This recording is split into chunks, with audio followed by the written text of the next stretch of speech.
Today we have the return of a bunch of models from the Indomitus box. Judicious, Sculpts, Lords, Reanimators and Plasmancers are coming back in a couple of Space Marine and Necron box sets.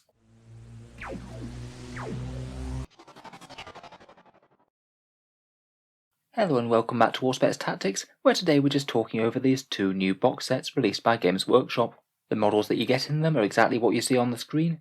They're monopose models, and they're going to be up for pre-order next weekend. As of yet, I'm afraid we don't have any prices. I'm sure they will materialise in due course, but I think they're quite interesting releases, and particularly the Space Marine one looks like it could be quite a decent pickup for the army. So first up, here we have the Honoured of the Chapter box, and this one has some really strong units that could be usable by multiple chapters. We've got 3 Eradicators, 3 Blade Guard Veterans, a Primaris Chaplain, Judicia and Blade Guard Ancient. Now just in terms of power level, both the Blade Guard and the Eradicators are incredibly strong. A Chaplain's a really good HQ choice that most players will want to have, and the Judicia is a really epic model and can make Marines very hard to charge indeed. Perhaps the Blade Guard Ancient is the only model that I'm not super convinced on in the box, but if you play Dark Angels he can be particularly useful as he can bear the Pennant of Remembrance for the Deathwing. Of course, with Games Workshop we always get onto the thorny issue of the price, and even without knowing it yet, I think we can make an educated guess that this is going to be on nowhere near the same sort of value as the Indomitus kit. That was, in all fairness, perhaps one of the best value boxes that they've ever made, but I think as is normal, people are not going to be happy that they see the same miniatures that they could have bought for cheaper before, then re-released at about half the price or more of the box set. Just purely going by their recent Heroes of the Chapter release that they did from Dark Imperium, I'm going to guess that these guys are going to be somewhere around £70 or $120. That's only an educated guess, mind. They could be higher, though fingers crossed they could be a bit lower than this. If it is anywhere around this number though, I suspect that they'll sell at least some. The Eradicators and Blade Guard, if you want to buy them separately alone, they're £31.50 each, or $50.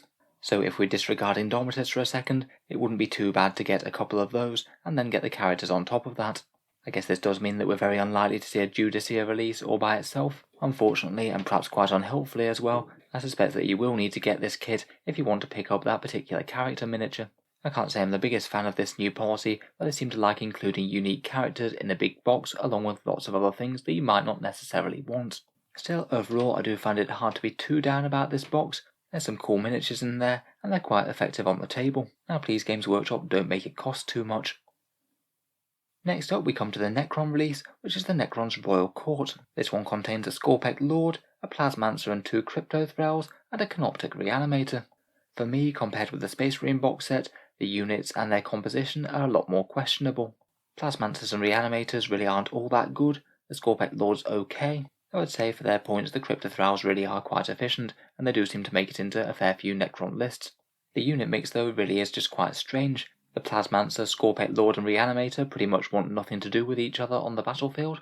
The Sculpt Lord ideally wants to be buffing Sculpt Destroyers, the Reanimator wants to follow some big warrior blobs around, and the Plasmancer just wants to hang around dealing some damage. I guess you could see this as just a bit of a general support package for a Tomb World, but honestly I don't think there's really all that much in common with these units, aside from sharing some sprues in the Indomitus box. Again, I can't imagine Necron players will be too happy that if they wanted any one of these individual miniatures, they have to buy the whole set of them. Not very helpful if, say, Plasmancers suddenly got really good and everyone wanted 3 of them, you'd have to buy a lot of dead weight to get them. Again, the price really isn't confirmed. For these guys I'd estimate a fair bit cheaper than the Space Marines, around £45 or $75, though again I admit that's a bit of a shot in the dark.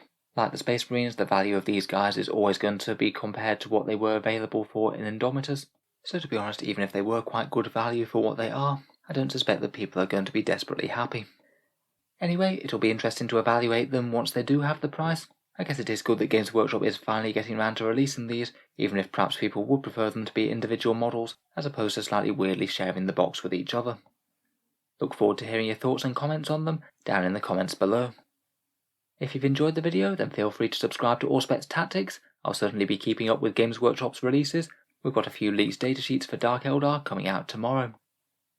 Finally, if you'd like to help support the channel, and you happen to live in the UK, I would just like to mention that I do have an Element Games affiliate link which is down in the video description. They're a decent discount retailer with 10 to 20% off Games Workshop's miniatures, and if you buy anything from them after clicking the link, a small amount goes to help support the channel without costing you any more at the time of buying. There is also a very similar link for Amazon for people in the USA and Canada if you'd like to help support the channel that way. In any case, a massive thank you for listening, and I'll hope to see you guys next time.